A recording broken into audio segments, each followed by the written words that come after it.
Nah, sekarang yang kedua, apa itu filsafat ilmu secara khusus? Ya.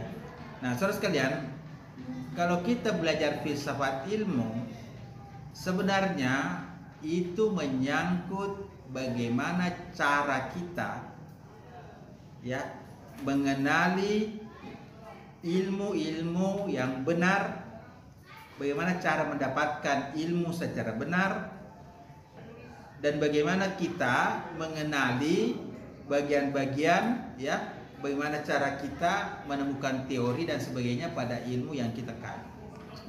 Jadi sebenarnya filsafat ilmu secara khusus itu adalah epistemologi ilmu. Ya. Jadi kalau kita mengkaji filsafat ilmu sebenarnya secara khusus itu yang kita kaji metode-metode ilmu pengetahuan. Bagaimana cara kita mendapatkan ilmu, bagaimana cara kita mengetahui batas-batas ilmu, ilmu yang valid, ilmu yang tidak, ilmu yang benar sesuai dengan bidang ilmu kita tadi. Itulah filsafat ilmu secara khusus. Oke, bisa bedakan? Jadi sebenarnya filsafat ilmu secara khusus adalah epistemologi, cara kita untuk mendapatkan ilmu dengan benar. Kenapa begitu? Karena di perguruan tinggi tugas kita adalah mengkaji, menganalisis, dan menghasilkan ilmu-ilmu baru. Itulah tugas kita di kampus. Kenapa ada kita menyusun skripsi? Supaya ada hasil penelitian Anda itu bisa lahir konsep-konsep baru. Minimal mampu menganalisis masalah-masalah yang ada di masyarakat sesuai dengan pandangan teori.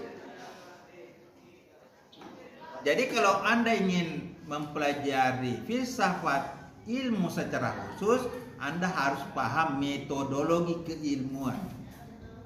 Ya, metodologi keilmuan. Apa itu metode ilmiah? Apa itu prasyarat sebuah ilmu pengetahuan yang ilmiah? Kemudian bagaimana cara melakukan penelitian? Penelitian kuantitatif, penelitian kualitatif, mixed method, ya. Bagaimana kita melakukan seminar, bagaimana kita melakukan pengujian, bagaimana kita melakukan analisis. Itu semua adalah bagian-bagian dari filsafat ilmu secara khusus. Jadi saudara sekalian, bagaimana cara kita kuliah dengan benar, dengan efektif, itu bagian dari filsafat ilmu secara khusus. Bagaimana caranya Anda kuliah supaya kuliahnya Anda paham, bermanfaat. Bagaimana caranya kita ujian, bagaimana caranya kita praktikum, bagaimana caranya kita seminar, bagaimana caranya kita melakukan pengkajian, pengambilan data, analisis. Itu adalah bagian dari filsafat keilmuan secara khusus. Oke, bisa bedakan? Nah, mengenai metode-metode keilmuan ini, itu nanti akan kita bahas lebih lanjut dalam pertemuan-pertemuan berikutnya. Jadi selama pertemuan-pertemuan berikutnya, itu nanti yang akan banyak kita bahas adalah metode-metode keilmuan. Oke? Karena untuk pandangan filsafat secara umum itu kita nanti jelaskan sampai aksiologi. Tapi untuk materi berikutnya, pendalamannya kita harus paham metode-metode keilmuan. Bagaimana cara melakukan penelitian, bagaimana cara menemukan ilmu yang valid, ilmu yang benar, ilmu yang memenuhi standar-standar objektif, rasional, empiris dan sebagainya. Ya.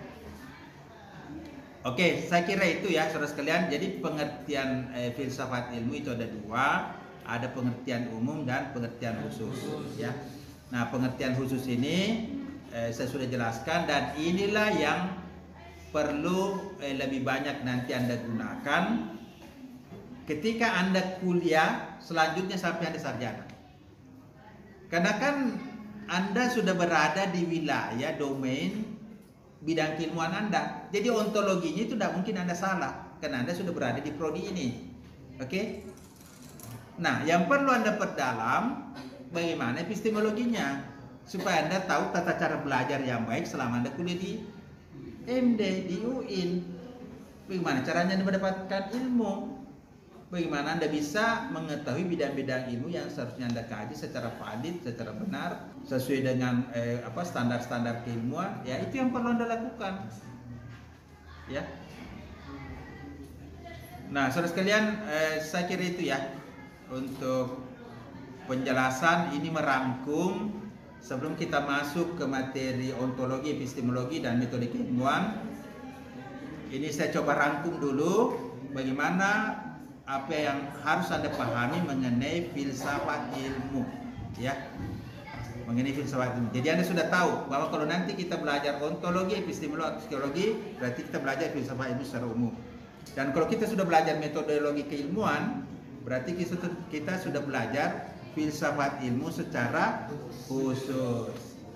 Oke, paham ya? Oke. Saya kira demikian ya, saudara sekalian. Semoga ini bermanfaat. Silakan kalau ada yang mau bertanya mengenai filsafat ilmu secara umum, secara khusus, objek kajiannya dan sebagainya. Mengenai metode-metode keilmuannya, bagaimana caranya kita mengambil data, bagaimana caranya kita mengukur validitas data, bagaimana cara melakukan analisis, bagaimana melakukan regresi, korelasi, komparasi dalam penelitian, bagaimana mengambil sampel. Itu nanti dalam metode penelitian, ya. Nah, ini penting sekali ya. Jadi inti dari kegiatan Anda selama di kampus, intinya itu sebenarnya tidak lain adalah metode keilmuan. Ya, ingat ya. Jadi selama Anda di kampus, sebenarnya yang akan Anda lakukan adalah mempraktikkan metode-metode keilmuan. Paham ya? Sehingga selama Anda berada di kampus, Anda harus berada dalam domain keilmuan. Jangan datang di kampus tujuannya lain. Jangan datang di kampus karena niatnya lain atau lain yang dia lakukan. Selama kita datang di kampus, betul-betul yang kita lakukan adalah mempraktekkan metode-metode keilmuan. Niat tulus karena Allah, ikhlas karena Allah. Sukses itu, ya.